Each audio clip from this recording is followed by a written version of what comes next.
be pretty scary. They're going to get some group up.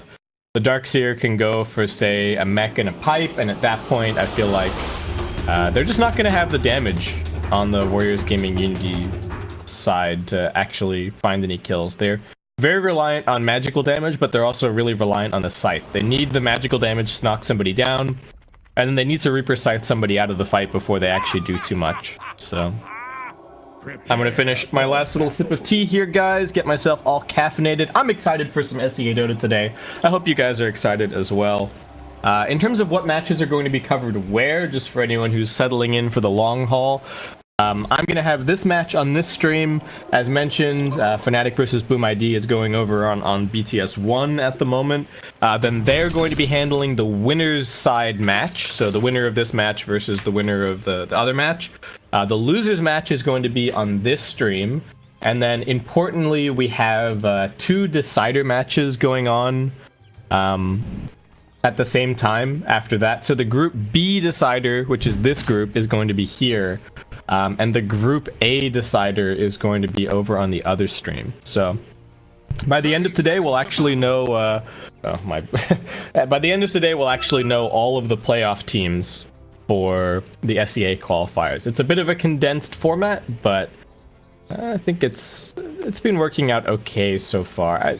They could have maybe had it be a little bit longer.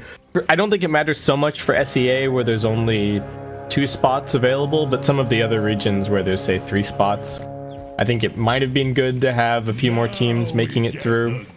But anyway, we got a bit of a bouncy rune contest coming up here. CZY does manage to grab it, so it is actually going to end up being 3 bouncy runes for Warriors Gaming Unity. Nice little start for them. The Lone Druid is actually in the off lane at the moment. Lina heading mid, and Darkseer is going to be heading down to the safe lane. So this is somewhat reminiscent of what we saw. Actually, this is a little bit different from what we saw Mineski doing. They were really prioritizing their offlaner by putting the supports with him. And in this game, Tigers are going to be... I think they want this Darkseer versus Sand King matchup primarily, but yeah, it looks like they're going to be prioritizing Moon a little bit more. Oh, trouble for Zephyr already. This tag team is extremely strong, and Felix immediately draws the first blood. So, mid lane, yeah, for Warriors Gaming is going to end up being this Morph lane. Needs to be a little bit careful about the Lina nukes, but he's also got really nice damage and a really nice attack animation. So should be able to see us reasonably well here, though he is tanking a lot of auto attacks from Ajit every single time he tries to come forward. Sand King already has the Sandstorm skilled up, has a Sentry Ward as well, just in case there's a Sentry waiting. The 1437 right now. Just going to be looking to run some pulls, grab a little bit more experience for himself. He did skill the Bash at level 1. I don't mind seeing this, to be honest. This is my preferred build on Spirit Breaker, but it does mean you need to find a little bit of EXP before you can start rotating around with the Charge of Darkness. Zephyr taking some damage as he tries to steal this creep wave away. Gonna lead it back over to In Your Dream. Making some tag team damage, in fact. CZY is just going for it. I mean, he's got triple mango and a stout shield, so it doesn't really need to be too worried. Actually, lots of support stout shields in this game. Tusk has a stout shield, Earth Spirit has a stout shield, Spirit Breaker has a stout shield. Lots of aggressive potential on both sides. Supports diving towers, applying pressure. Oh, Inkswell. Zephyr needs to get that roll away. He will be able to do so. CZY couldn't quite get in front of him. Let's check in on our lane CS so far. So Darkseer doing pretty well versus the Sand King, kind of doubling him up at the moment. Mid lane is about even, 7-4 against 7-1. And up top, Necrophos doing quite nicely for himself. Looks like he's just going to be going for some treads early on here. Down bottom, okay, they finally got the charge. They're making their way through. Only get the one-man Burrow Strike, but no bash from 1437. And they don't have Orb of Venom or anything like that, so won't be able to really continue pursuit. And now they've got the Grimstroke making his presence felt down here. Just spamming out a little bit of damage with the Stroke of Fate, but not really too much more going on. And knowing that the Grimstroke is away from top lane should mean that In Your Dream and Zephyr are going to be able to play a little bit more aggressively up here. Though the Earth Spirit's still only level 1 for the time being. Might be a little bit difficult to make anything happen on this Necrophos. Over a mid lane charge coming in from 1437, just keeping nothing to say on his toes. Just gonna morph into some Agi and then pop his salve, it looks like. Needs to be somewhat careful. There is a Dragon Slave available for Ajit. He's also salving himself up. And a big rotation from Felix heading over towards mid lane, but I believe this was spotted by this Radiant Observer Ward, so he actually needs to be a little bit careful about what he does here. Can't afford to get too close. If he gets charged into a Light Strike array, then I think he's dead at that point. And Moon Meander kind of low on regen, just wants to get away to use this salve, but he's getting interrupted at the moment. Still has decent duration on that surge, though. He gets under the tower, and looks like he is going to be just fine. 1437 did charge across just to try and help secure him. Mercury taking some damage up top. Oh, he's got the respect tag. Check it out. Did they all have it? Am I? No. No. No. No. Okay, just the one guy on that train. Oh. Big trouble for Grimstroke. Stun into stun. He's got the ink swell. Can he get far enough away? Slowed down a little bit. Still holding on to that swell. Is going to get salved up, and he's going to be okay. Very nice burst strike out of Kang. Lone Druid still just farming. Not doing that great, actually. Only 11 CS on In Your Dream. He's heading down bottom now. So, okay. Looks like he's going to be taking over the safe lane. And they are going to have the Darkseer rotating over into the off lane. So, I don't know if they just weren't happy with how things were playing out, or they're probably not happy with how little farm the Lone Druid is getting. They really need this Lone Druid to get some items. And nice roll. Get the stun, get the kickback. Can they get this kill? Very nice for the Lone Druid to grab that one. He grabbed himself another Wraith Band, and Zephyr does manage to grab another one of those bounties. So, ends up being 2 for 2 on the bounty rune trade. Nothing to say. Dropping kind of low at mid lane, but Lina also in kind of a precarious situation. Triple Null Talisman for this Lina. My god. How much Spell Amp has he got? So he's got 15% Spell Amp. Charge in. Stun not gonna land.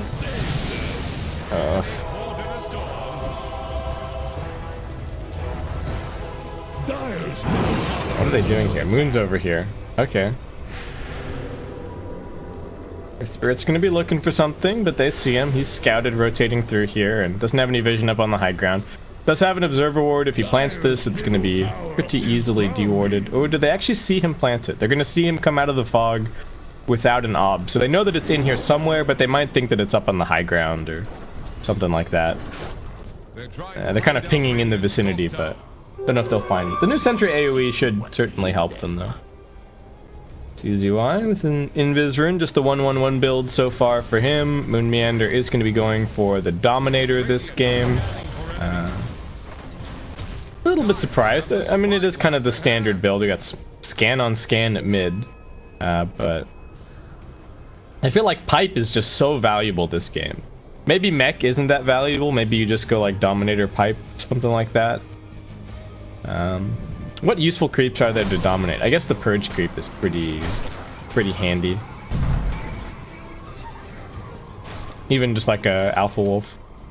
Pretty useful for the Lone Druid push. This Invis Rune's only going to last a tiny bit longer. Zephyr, can he find a roll away? Gets the kickback. He's going to be okay. Snowball not really there in time. And CZY used all of his spells already. He's in trouble. The charge coming through. Ajit also making his way over. This time around, he's going to land the stun, and this is going to be an easy kill. It is a big 4-man rotation for Tigers, but they're going to try and follow this up with an immediate smoke.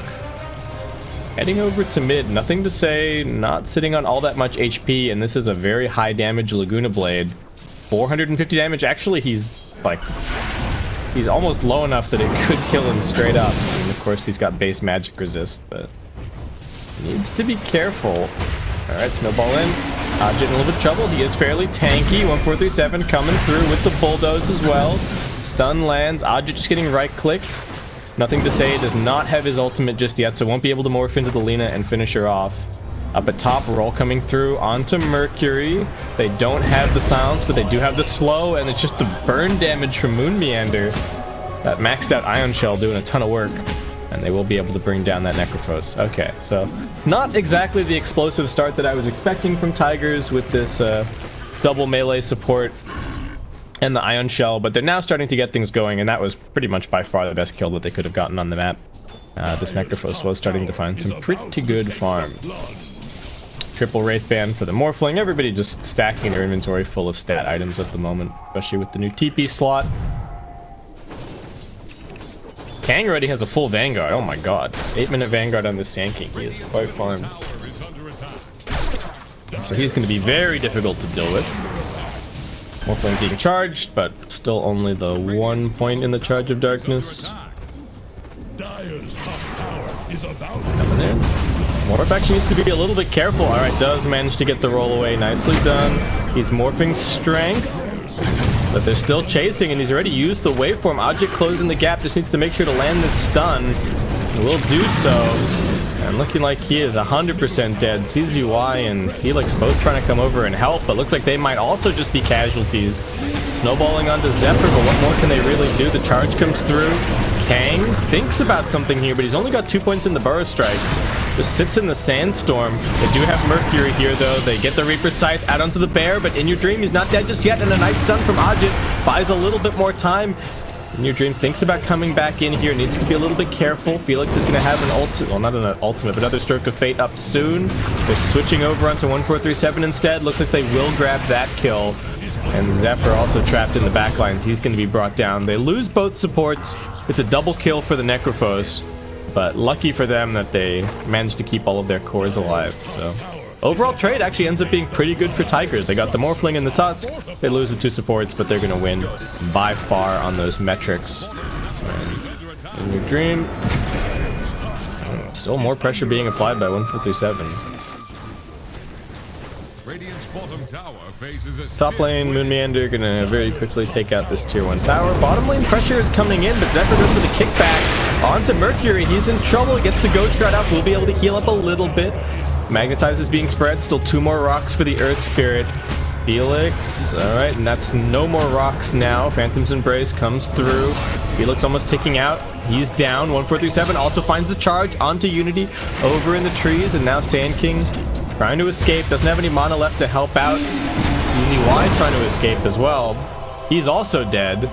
And Tigers with a big rotation down to bottom will find themselves 3 quick picks and defend their tier 1 tower successfully. That was an extremely successful couple of minutes for them. They're only just now a tiny bit ahead on the net worth, but In Your Dream at the very least has been able to find some good farm. Moonmeander is going to be going for that, well, at least Hood to begin with, probably Pipe not too far away. And the Morphling just kind of middling on the net worth right now. He just keeps getting pressured. He can't stay on, with the Earth Spirit and the Spirit Breaker, he can't stay on full Agi to just keep on farming. And he's actually being forced into some of these fights that I don't think he really wants to be a part of. So they're going to camp the Sand King down at mid lane. Moonmeander kills yet another tier 1 tower with this dominated siege creep. He's pulling in a bunch of gold for his team. And that's going to start translating into a couple of items. Not really for the supports just yet, though they are getting a little bit of net worth going for themselves. But this timing with the Lone Druid and the items from the Darkseer is going to be pretty scary. I just really don't think that Warriors Gaming are going to be ready to fight. Ajit's gone for some Arcane Boots. Don't know what the build is going to be for him. Maybe still a Yule Scepter. Yule seems kind of important. Maybe he'll just go for a fast Shadow Blade or something. A little bit weird to see Arcane Boots on the Lina. The new phase do not feel great. So I would guess that like Treads would probably be the go-to for most people. He is just going to be going for a Yule Scepter.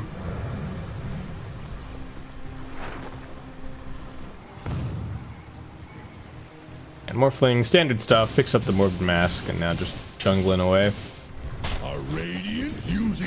So a little bit of a lull as both teams are trying to get their supports up to some important levels. CZY realizing that something's going on here, but as he realized too late, Ajit's rotating up looking for him. Facing in, he does have a TP scroll. Tries to push himself into the trees. Not gonna work. Now getting locked down by the stun, and some easy auto attacks to finish this kill. Zephyr even securing that one. Just going for a double bracer build so far on this Earth Spirit, tanking up 1500 HP. is going to be pretty difficult to bring down, and he will find himself in the middle of these fights quite a lot, especially with the new rolling boulder, so I think it makes sense. 147 getting gone on, but he pops the bulldoze and now just turns it around. Kang's pretty tanky to get the vacuum back together. The Morphling taking damage off the Ion Shell. They do get the Soulbind down. Double Reaper Sight attempted, but they get neither kill. Spirit Breaker almost dead, but not quite. And looks like he might be able to get off another charge to buy his team a little bit more time. Moon Meander almost down. Two-man charge through. Ajit still fighting. Lobs out the Laguna Blade, but it's not enough to kill Mercury. He's got that hood, so he ends up surviving. It's a 2-for-1 so far. They've lost the Morphling, an important target. Zephyr finds another stun, wants to finish off Felix, will be able to. This Ion Shell still ticking, but it is a triple kill for Mercury. Ajit just trying to find a little hidey hole away from Kang, and he has done so successfully. Almost lands the stun. Kang knows where he is. It's only 2 points in the Burrow Strike though, so it's not actually going to kill off Ajit. And at the top side of the map, it's just In Your Dream going at it all by himself. He finds a tier 2 tower, and he kills off the Tusk. Ajit on the run. I think he's going to be just fine. Yeah, he's okay. Okay, I think that's another big win for Tigers. They took a... what? That seemed like a 4v... It was a 4v4 at bottom. I guess Tusk wasn't actually there. But they did fine in that 4v4, and then they also took out a tier 2 tower at top and grabbed a bunch more farm on their lone druids. So, and Your Dream, despite having a slow start, only had like 11 CS 5 minutes into the game. Now caught up really nicely, and Tigers just gonna keep going from strength to strength. As soon as they get this pipe, I think the game gets really tough for Warriors Gaming. They do have a Blink Dagger now up on the Sand King, opting for more points in his abilities as opposed to getting either level 10 talent. And there is a Yules for the Necrophos. Oh, over at mid lane, Grimstroke trying to just shove the lanes a little bit, but gets easily brought down. That's the one problem with these kind of split pushing supports like the Jakiro and the Grimstroke and Rubik and stuff. You're trying to spam waves because you feel like, it's not a big deal if they kill me, but it's just so easy for Tigers with the Spirit Breaker and the Earth Spirit to kind of go for these things. Zephyr's going to reveal this smoke on the other side. He comes running into them. Can they focus him down? They're using a bunch of spells. He's still quite tanky though. The double Bracer build doing its work, and the Ion Shell is just ticking down CZY. They've blocked down the Necrophos. He gets Laguna Bladed in the face. It's a double kill for Moon Meander. Felix tried to come in here. He's also going to get locked down by the stun. Ajit on a mega kill streak, and Tigers finding their stride now. 5-manning up. They got a bunch of wall illusions. They've got themselves the Alpha Wolf as well, and they even find the Sand King a little bit further across. He's tanky, but is he tanky enough? The Burrow Strike doesn't get him out of there. Nice roll forward from Zephyr, lands the stun, and the Tigers will chase down yet another kill. Moon Meander still just playing the objective, looking to force things up to the high ground somewhat. Warriors Gaming with this Morphling just not ready to fight at all, and this patch just feels super fast. The tower is melting, and these heroes that can't fight early on really seem to be struggling. Tier 3 tower up already dead 16 minutes into the game. Nice fear from the Spirit Bear. It's going to help keep Moon Meander alive, and Tigers retreat a-okay. Plenty of HP regen coming in from the Pipe Aura and the Dominator Aura, and they're really just laying their claim to this entire dire side of the map. What can they even do? They've got vision, but the vision is just so far away. Like, you can see how quickly this game has gotten out of control for Warriors Gaming, because they are planning to be able to play around these wards, but that's not the zone that Tigers are going to be playing in anymore. They've actually pushed the pace of the game so much that they've basically made these wards useless, because they're not going to be farming their side of the map anymore. They're just going to be pressuring and ganking the other side. Lena's got some insane cast range going with the Aether Lens and the cast range talent. A little bit of an unusual build. Warriors Gaming do manage to get this quick D ward back behind their tower. Morphling's still farming. They need Nothing to Say to just keep on grabbing items, but for now they have to do their best to defend. And they are kind of struggling. Zephyr is going to be going for that Spirit Vessel now. I mean, so good against the Necrophos and the Morphling. Necro even going to be going for a BKB here. And Lena going to be going for an A on this. It's a really interesting Lena build.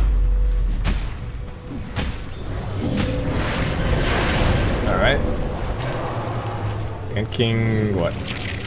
Thinking about going in here, but feels like we really have not seen anything out of this Sand King Blink Dagger just yet.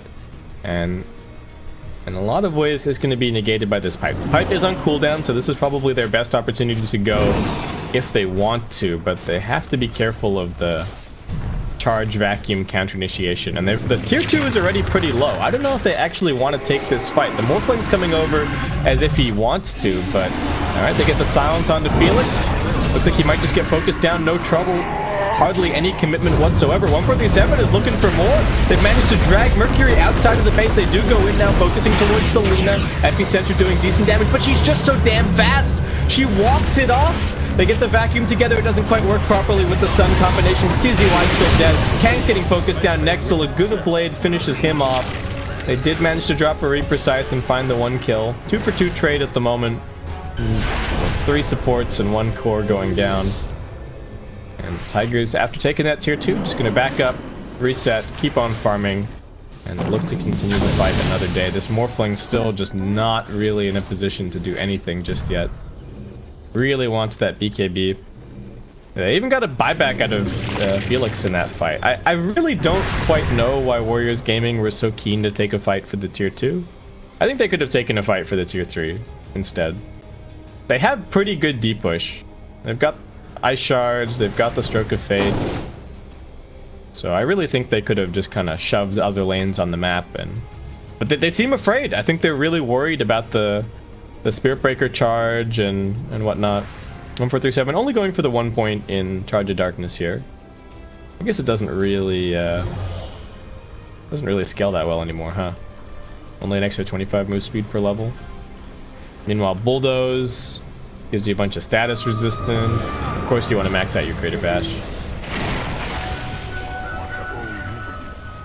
Alright. There you go. Got some bouncer runes. Kang just trying to push lanes. He's going to be going for a Crimson Guard here. I don't really know if right-click damage is the problem that they're facing right now, but In Your Dream is starting to build it up a little bit more. He's got his Mjolnir now. On top, silence, stun, sentry ward. Kang thought he was tanky enough, but looks like it's not nearly enough.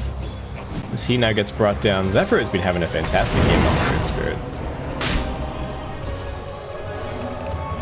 And Tigers just setting their sights on the top lane right now, it looks like. Gonna take out the Shrine quickly. Maybe start looking towards Roshan. Darkseer, Moon Meander just walks up this hill. He doesn't even have a whole lot of vision in this area, but he knows that there's just nothing that they can do about him. He's got 30 HP regen, he's got a Vanguard, he's got his pipe. They absolutely just cannot kill him. And maybe that's part of the...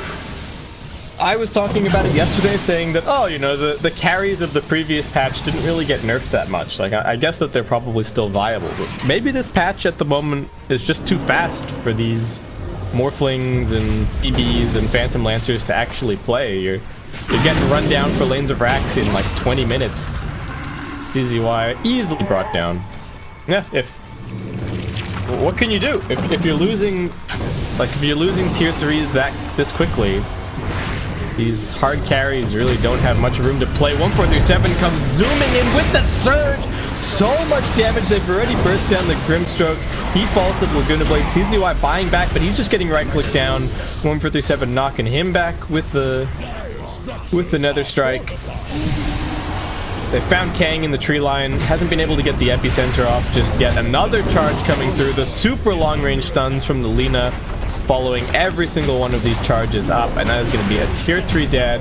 3 down on Warriors Gaming, and this might just be GG 22 minutes into this game. They're going to take the 1 lane of Brax, and I just don't see any way for Warriors Gaming to push them outside of this space.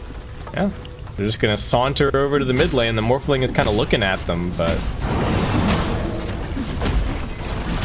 what can Warriors Gaming actually do?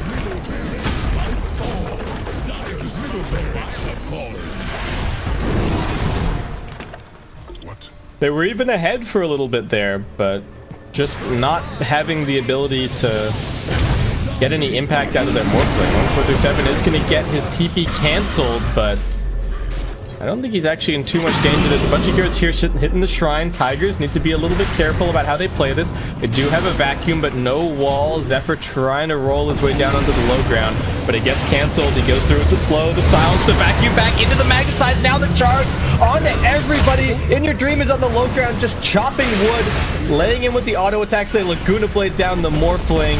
He gets annihilated. They are going to try here with the epicenter. Is it enough damage? Looks like In Your Dream should be brought down. Ajit still fairly healthy. He's got this Bloodstone. Necrophos, nice dodge with the Yules. Is going to keep himself alive, but now the Ancients are getting involved in this, and that's going to make it just that little bit easier for Tiger to right-click him down. Beyond godlike streak for this Ajit Lina, and still with 3 heroes alive, they are going to be easily able to shove these lanes out. Going top off at the Shrine. Away you go. The Necro and the Sand King doing decent damage in that fight, but Morphling still just struggling to do anything. Really has not been able... I guess part of the reason that Morphling was so strong last patch is just how good he is in lane, being able to CS super effectively and build up an experience lead. Not really so now that the deny mechanics have been changed. So Morphling just, at least in this game, feeling a little bit slow and ineffective. Got a Diffusal Blade picked up now for In Your Dreams, kind of a nice damage item. And Moonmeander going to be going for yet another Darkseer item. Just pick up the mech, make his team more and more unkillable. 1437 also adding to the auras. He's going to be picking up a Vlad's. And this team is just looking so damn strong when they're all playing together. Quick Roshan for the Aegis. I guess what, give that one over to the Lone Druid. Ajit doesn't really need it. He did use the Bloodstone heal in that last fight, and of course he doesn't have any respawn time reduction from this. So it's not like he has a free life, but still. Give it over to the Lone Druid, and now look towards the Mega Creeps. WarriorsGaming.Unity have to try and muster some kind of a defense. Would this game maybe have gone a little bit differently if Sand King hadn't gone for the Vanguard? Maybe if he just picked up Blink and had been combat ready a little bit earlier. Maybe that would have changed things. Or maybe if his build had been a little bit different as well. Like maxing out the Burrow Strike earlier instead of maxing Sandstorm. But it really feels like Warriors Gaming were just not ready for the pace of game from Tigers. Might be worth it next game to ban out the Lone Druid, since it did allow them to kind of push the pace a bit. But more than anything, it feels like it was the Darkseer and the 2 supports that really enabled Tigers this game. It might even be worth it to ban the Spirit Breaker if Tigers are just going to be first phasing it. And now they're heading up. They're not even going to go via bottom lane, just coming straight in through the mid. Lone Druid has his sights set on the tower. Ajit going to be playing on the outside. And there's just way too much sustain here. Crimson Guard gets popped, but he's still chunking this tower. They're going to try and go for 1437, but what can they actually do? They get the Soulbind out. The Laguna Blade is already killed off the top. They get the vacuum back into the stun. This time around, the combination from Tigers is great. They're popping the epicenter, but it's just not doing any damn damage. The pipe buff soaks the entire thing up. Mercury is sitting in the middle of this fight, just getting auto attack down. He doesn't even get the Reaper's Scythe off. And Warriors Gaming already tapping out. 26 minutes in, they're disconnecting, they're done. Tigers very convincing.